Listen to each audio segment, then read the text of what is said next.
called quirks. I'll go first if you want.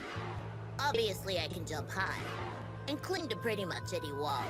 And of course, there's my tongue. I can stick it out about 20 meters. Oh yeah, and I can spit out my stomach so I can clean it. That's not really useful. Finally, I also secrete a toxic mucus. It just stings a bit. The great mucus.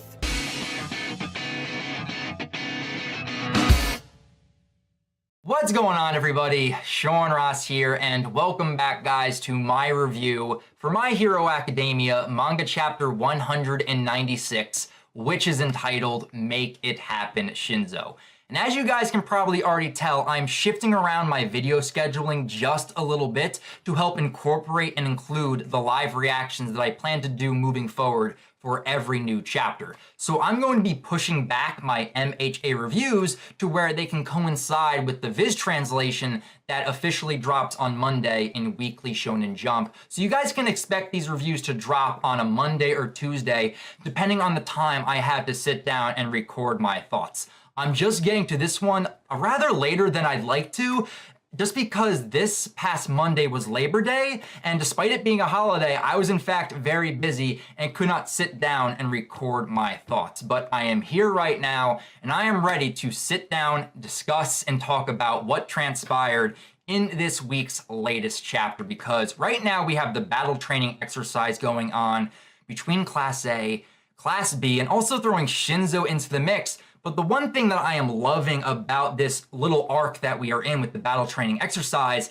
despite the fact that it is involving Shinzo, is that it's giving Class B their moment to shine. We get to see, just within this first match alone, that Class B, they are not going to be pushovers, and they are going to give Class A a run for their money. And I love getting to see that because, sure, Class A has the experience fighting villains, and Class B doesn't have that, but what they do have is that they've been able to grow in the classroom and improve their skills, and we have been getting to see that this entire time, and I absolutely love it. But this chapter is coming off a pretty good cliffhanger that we got last week, where we got the confirmation that the mask that Shinzo is wearing for this battle training exercise is in fact a voice changer, and how he was able to trick Shishida into communicating with him when he thought he was communicating with Subaraba that entire time. That ending page just with last chapter made Shinzo look like a badass, but when we pick up at the very start of this chapter, we're actually starting with a flashback going back before this match even started, to where Shinzo is explaining to his teammates, to Class A,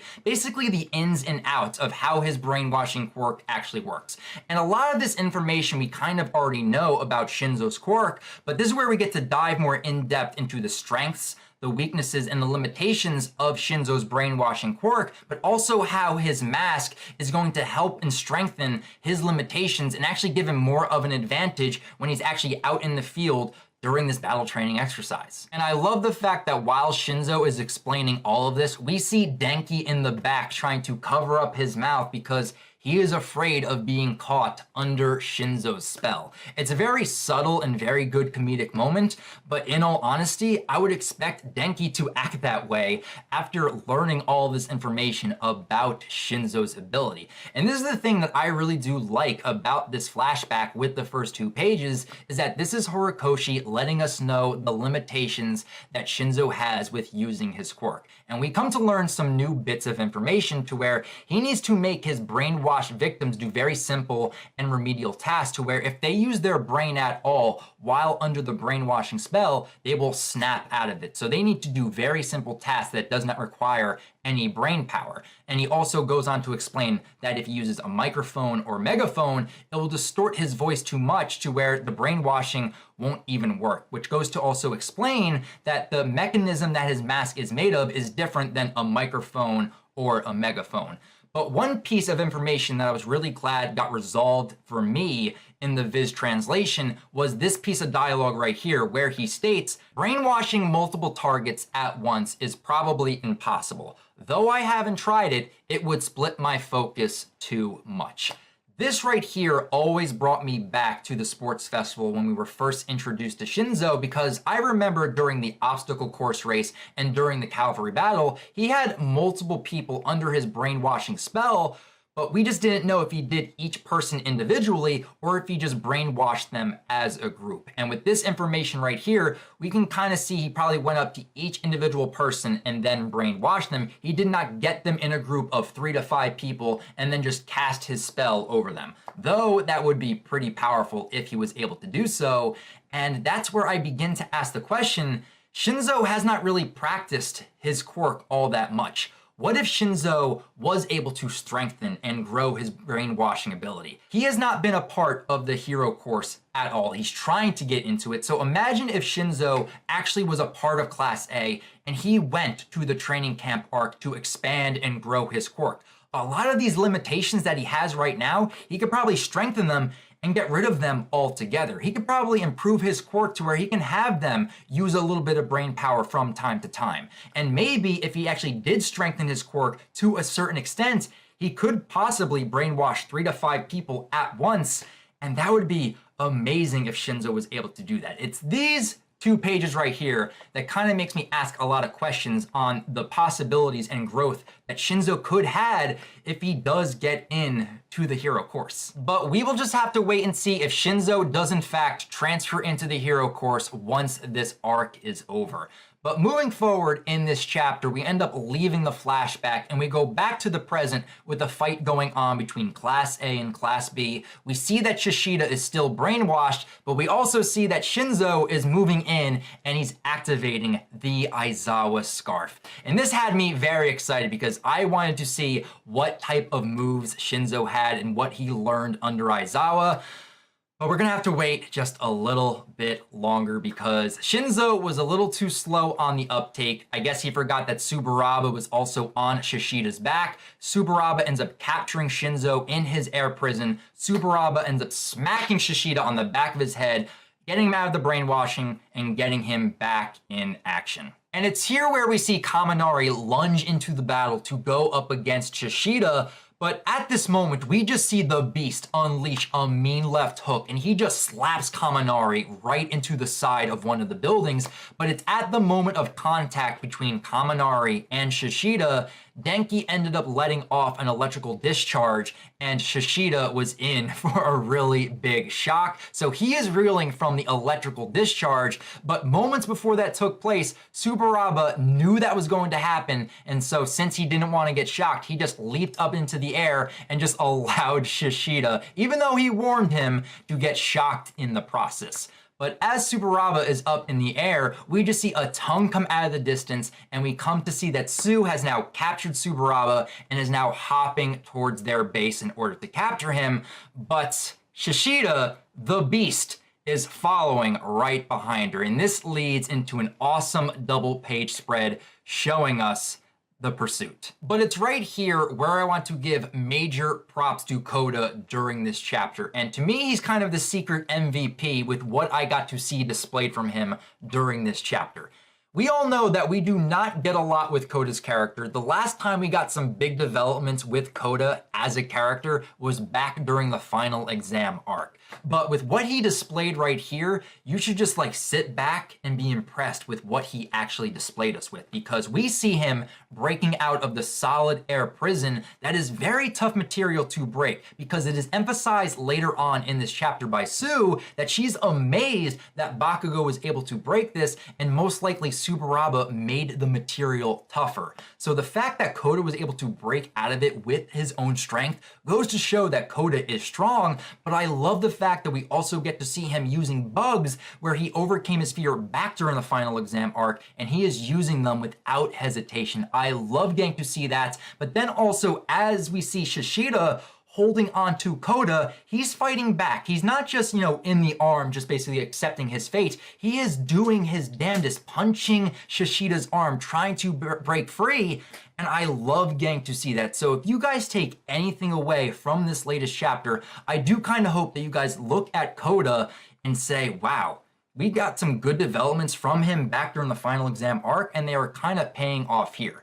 I know he's a minor character, but come on, Koda did well this chapter. And I also don't want to take away from Kirishima as well. It's just that he really didn't do anything to hold off Shishida within this moment, because as we see with Shishida's character, as Koda and Kirishima step in for Sue to take Tsuburaba to the Principal Nezu 99,999 years of hard labor prison jail, we just see him transform back into his human form. He goes back into his beast form, and he ends up throwing Kirishima over to where Aibara is, and he gets captured. And then once Denki comes in shooting his blast discs at him, and then Sue comes in trying to get at him as well, he realizes that he cannot fight and contain Koda at the same time, and he ends up retreating to where both sides are now back at their bases, and Class B has a 2-1 advantage. So as the two teams regroup, we end up getting a great comedic moment going back to Vlad King as he is giving his commentary and somewhat praising how much better Class B is doing than Class A at the moment of this first match.